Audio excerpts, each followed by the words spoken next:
Dans cette vidéo, on va essayer de comprendre ce que c'est que le gradient d'une fonction. Alors bon, je vais prendre la fonction qu'on a étudiée dans les vidéos précédentes, hein, parce qu'on a bien regardé la surface qu'elle représentait sous toutes les coutures, on a calculé ses dérivées partielles, donc c'est une fonction qu'on connaît assez bien. Donc je vais parler d'abord du gradient de cette fonction-là. Alors la fonction en question, c'était la fonction f de x, y, donc de deux variables. Elle était définie comme ça, x au carré plus xy plus y au carré. Voilà. Alors c'est une fonction de deux variables, mais tu vas voir qu'on va pouvoir étendre la notion de gradient à un nombre quelconque de variables, hein, une fonction de 3 variables ou de 4 variables, enfin de n variables en général. Alors le gradient d'une fonction, de cette fonction f, ça va être en fait un vecteur dont les coordonnées seront les dérivées partielles par rapport à x et par rapport à y. Hein. Alors on le note comme ça, on le note, il y a plusieurs façons de le noter. Il y a une manière traditionnelle, c'est celle-ci, gradient de f, et comme c'est un vecteur, on met une flèche par-dessus. Sinon, il y a une autre notation qui est très utilisée, qui est celle-là, c'est un delta à l'envers, avec une flèche aussi pour rappeler le fait que c'est un vecteur. Et donc, ce que je viens de dire, c'est que c'est un vecteur de coordonnées, les dérivées partielles par rapport à x et par rapport à y. Donc c'est la composante selon l'axe x, ça va être la dérivée partielle par rapport à x, et la composante selon l'axe y, ça va être la dérivée partielle par rapport à y. Voilà, ça c'est une manière de le noter.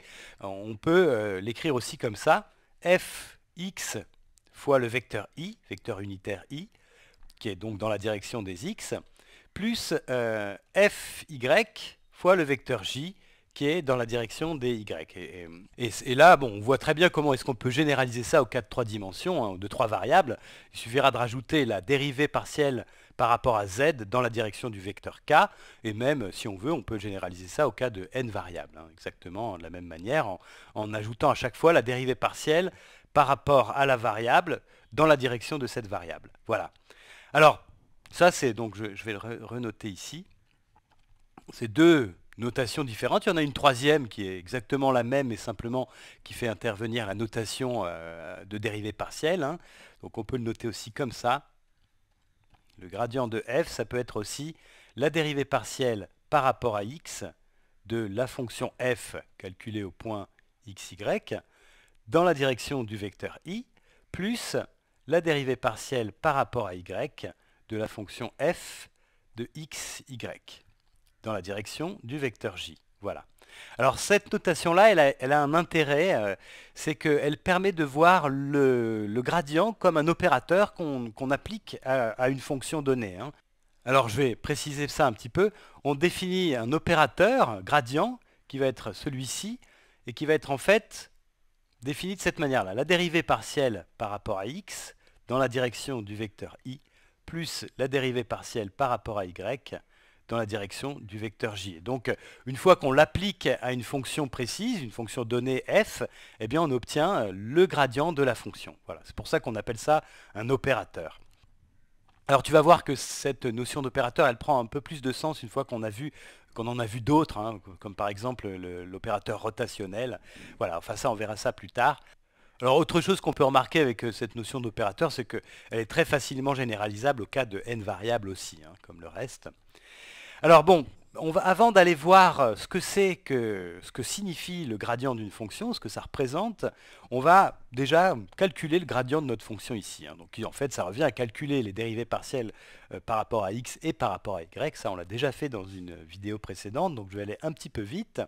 Donc je vais réécrire ça. Le gradient de f, c'est donc la dérivée partielle par rapport à x de f. Donc là, je considère y comme constante. Donc je dérive 2x, x au carré, ça me fait 2x, pardon.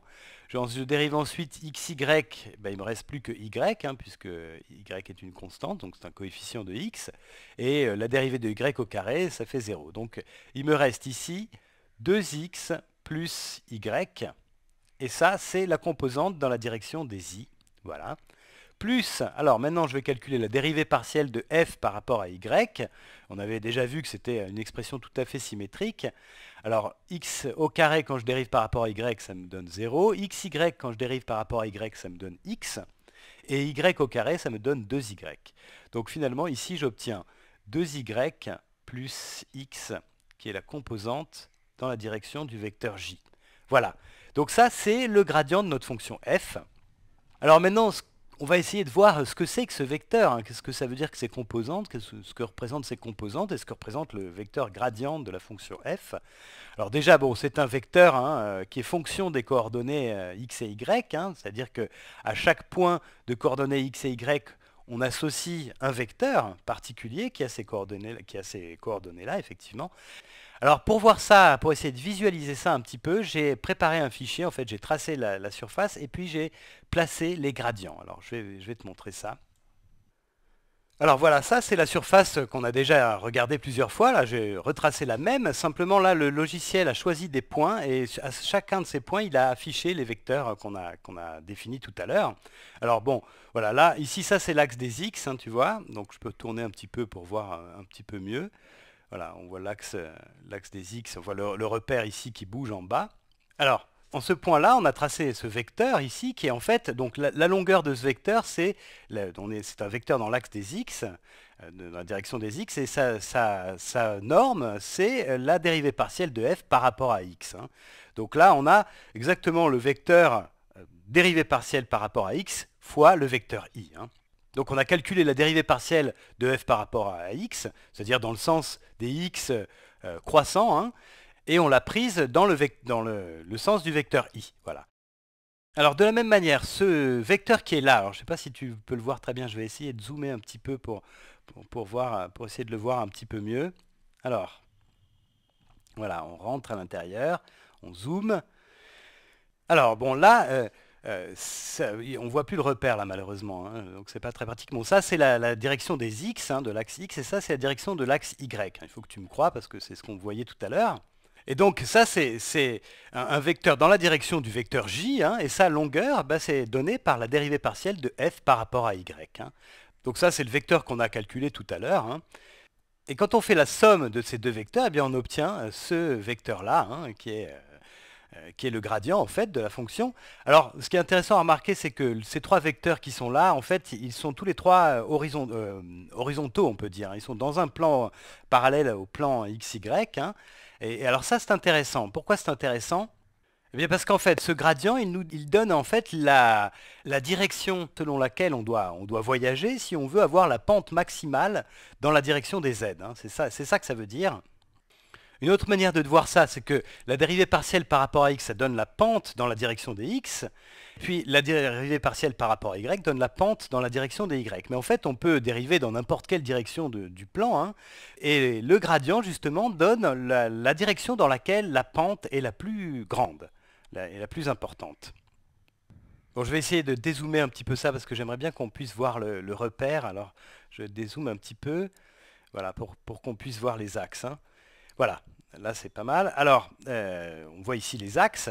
Et puis en fait, alors ce vecteur qui est là, qui est le gradient en ce point-ci, eh bien il donne la pente maximale. Hein. Donc c'est la direction dans laquelle on va avoir la pente maximale qui est ici. Et donc quand je me déplace là, en fait, je monte par ici. Hein. Là, je vais essayer de tourner ça un petit peu pour qu'on voit un petit peu mieux. Donc je vais pas le... Voilà. Alors je le tourne. Alors... Voilà. Là, si je vais dans cette direction-là, eh bien, je tourne encore un petit peu, voilà. Donc, voilà, là, c'est pas mal. Donc, si je vais dans cette direction-là, en fait, je monte de cette manière-là. Et c'est la pente la plus forte, hein, en ce point-là. Alors, attends, je vais essayer de regarder un peu mieux. Bon, on va essayer de regarder ça hein, de dessous. Hein, peut-être que de dessous, ça se voit encore mieux. Alors, voilà, bon, Alors voilà, ça c'est la direction, c'est la dérivée partielle dans la direction des vecteurs i, celle-là qui est ici. Ça c'est la dérivée partielle dans la direction du vecteur j. Et quand je fais la somme des deux, j'obtiens le gradient qui est là. Hein. Et ce gradient, il dit dans quelle direction on va avoir la pente la plus élevée. Alors là, en fait, tu peux remarquer que, ça se voit bien là, les trois vecteurs sont tous les trois dans le plan, ils sont horizontaux, hein, ils sont dans le plan xy. Mais si je me déplace dans cette direction-là, bah c'est la direction dans laquelle je vais avoir une augmentation des z la plus forte. Hein. Alors là, On va regarder ça d'en haut, hein. On va regarder ça, voilà, là on voit le plan XY en fait, on voit la surface du dessus. Alors si je me déplace dans cette direction là, si je me mets ici, que je me déplace dans cette direction, eh bien ça va être dans cette direction là que je vais avoir, je vais monter le plus rapidement, hein. Alors ici c'est pareil, mais alors c'est intéressant là, parce que ce qu'on peut voir ici c'est que les composants ne sont pas les mêmes, n'ont pas du tout la même longueur, hein. Donc le vecteur gradient ici il est un peu plus proche du vecteur i, hein. Donc c'est dans une direction un peu plus proche de la direction des x qu'on va avoir la pente la plus élevée, hein. Une autre manière d'imaginer ça, c'est que tu peux t'imaginer grimpant sur une colline, et puis le gradient de cette fonction, ça va en chaque point te donner la direction dans laquelle tu vas grimper le plus vite en fait. Tu vas aller, la pente sera la plus raide pour aller le plus rapidement au sommet.